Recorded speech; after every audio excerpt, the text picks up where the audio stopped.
relatively short measures of leverage. We'll talk about operating leverage, financial leverage, total leverage, and a couple measures of break even, and that's all we've got to cover here, so let's jump on in. Leverage refers to the effect of fixed elements in the cost structure. Well, we've got two types of fixed elements in the cost structure. We've got fixed operating expenses as opposed to variable operating expenses. Remember, variable costs are the ones that change with your output, and fixed expenses such as your operating plant, your equipment, things like that, don't change with output. So those are our fixed operating costs. And to the extent the firm takes on debt, then they have fixed financing costs. They have interest costs that they must pay each period. Now, business risk can come from a variety of sources, certainly from variation in demand. And so as demand fluctuates, we have fluctuations in sales, which will affect operating income and net income. The idea of operating leverage is to the extent that you have fixed operating costs in your cost structure, then this is going to magnify the effect of change in sales on operating earnings, or EBIT. Then overlaid on that is financial risk. When we have debt, we have interest payments, right? We're starting with earnings before interest and taxes, and then we're going down into the interest part. So to the extent we have debt financing, this variation in operating earnings will be magnified again, and we'll get even more variation in earnings per share. Well, this is one of the ideas of why we look at financial leverage so carefully with a company, because as they increase their level of debt financing, their financial leverage, then we find that earnings per share gets more variable, so it's more risky, more uncertain. We need to use a higher discount rate in order to calculate the value of that equity security. So let's look at how we measure these things. Degree of operating leverage. First, understand very well what it means. It is our estimate of the ratio of the percentage change in operating earnings to the percentage change in sales. To calculate it, we put sales minus total variable costs in both the numerator and the denominator. And then we subtract fixed costs in the denominator. Now, one way for you to remember, gee, did I remember that formula right, is think of two things with this formula. One, if fixed costs were zero, highly unlikely, but if fixed costs were zero, then there's no operating leverage, and our ratio is 1. A 1% change in sales leads to a 1% change in operating income. As fixed costs increase, the denominator decreases, and our operating leverage goes up above 1. So let's take a look at a calculation here. We've got a firm that produced 5,000 units last year.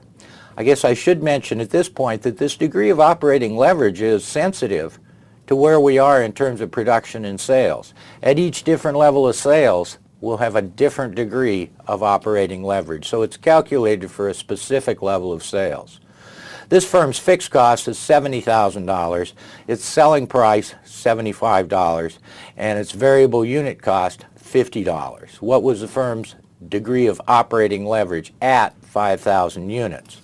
Well, we show two ways to calculate this. We can take sales minus total variable costs, as we showed last time in the formula on the last slide, or we can take quantity times price, so there's sales right there, minus quantity times variable cost per unit. That's total variable costs. So however we represent it, we subtract fixed costs in the denominator, and we do the calculation and find out that we have operating leverage of 2.27, meaning a 1% change in sales, up or down, leads to either a 2.27% increase or decrease in operating income. So there's our leverage effect of fixed operating costs. Now, measuring the degree of financial leverage, not too much different. The interpretation is now the percentage change in earnings per share, or that could be the percentage change in net income, divided by the percentage change in operating earnings. So there's our financial leverage. The calculation, we start with EBIT and then subtract interest from that. Again, If interest is zero, if there's no debt financing, then there's no financial leverage, and the degree of financial leverage equals 1. As interest expenses increase, financial leverage goes up, this ratio goes up above 1. Let's look at a calculation here. We've got a firm with operating earnings of $55,000 and interest expense of $20,000. If EBIT increases by 3%, what's the effect on earnings per share? Well, we've got two steps here. First, to calculate the degree of financial leverage, operating earnings minus fixed financing costs. So we get a degree of financial leverage here of 1.57. So if earnings per share increase by 3%, we multiply it times our degree of financial leverage, and our estimate of the change in earnings per share is 4.71%. Now, we do this for an increase here, same calculation for a decrease, except that would be minus 4.71. Just want to emphasize that leverage, whether it's operating leverage or financial leverage, cuts both ways. It magnifies the effects of both an increase and a decrease in sales. So the degree of total leverage is just the product of these two. You see here we can multiply them together and come up with the degree of total leverage. Well, the interpretation now is the percentage change in earnings per share divided by the percentage change in sales. So now we're talking about leverage all the way down the income statement, because we had percentage change in percentage change, I'll fit my little triangle in there, EBIT over percentage change in sales. That was our degree of operating leverage. And then we had percentage change in EP, earnings per share, over percentage change in EBIT, operating earnings. So when we multiply these together, these two cancel out, and we get the percentage change in earnings per share divided by the percentage change in sales. Let me clean up my beautiful writing there. So here's the calculation. Right here we've got operating income minus our fixed financing costs down there. Same numerator as we had for the degree of operating leverage, and we could also write it like this, which is the same thing. So let's look at that calculation now. We've got a firm, sales last year, $375,000, total variable costs of $250,000, fixed costs of $70,000, and interest expense of $20,000. Well, the calculation's not that hard. The numerator, sales minus total variable costs right there, and then sales minus total variable costs minus fixed operating costs minus fixed financing costs, and we get 3.57 as our degree of total leverage. Notice that the two values we calculated before, 2.27 for operating leverage and 1.57 for financial leverage, multiply them together, we can also get 3.57 that way. And the interpretation, a 1% change in sales will change net income or earnings per share by approximately 3.57%.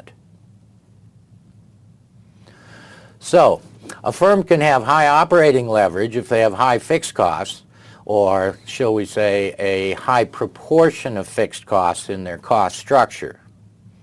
A firm with a high debt ratio, high leverage, has a high financial leverage ratio. And if they have both, then they have high total leverage for sure. Let's look at a problem here. Polson Inc. has fixed operating costs of $1.5 million, fixed financing costs of $1 million, sells their output at $700 a unit, and has variable costs of $200 per unit. At an output of 5,000 units, a decrease in sales of 1% can be expected to decrease operating earnings by, so if we're talking about operating earnings and sales, we're talking about the degree of operating leverage. So we can do that calculation here. Our operating leverage, price, variable costs, number of units, same thing down here, fixed operating costs, 1.5 million, we get a degree of operating leverage of 2.5. So our expected change in operating earnings for a decrease in sales of 1% is a decrease of 2.5%.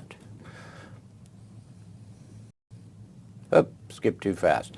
Now we need to talk about our break-even quantity of sales. Pretty straightforward concept.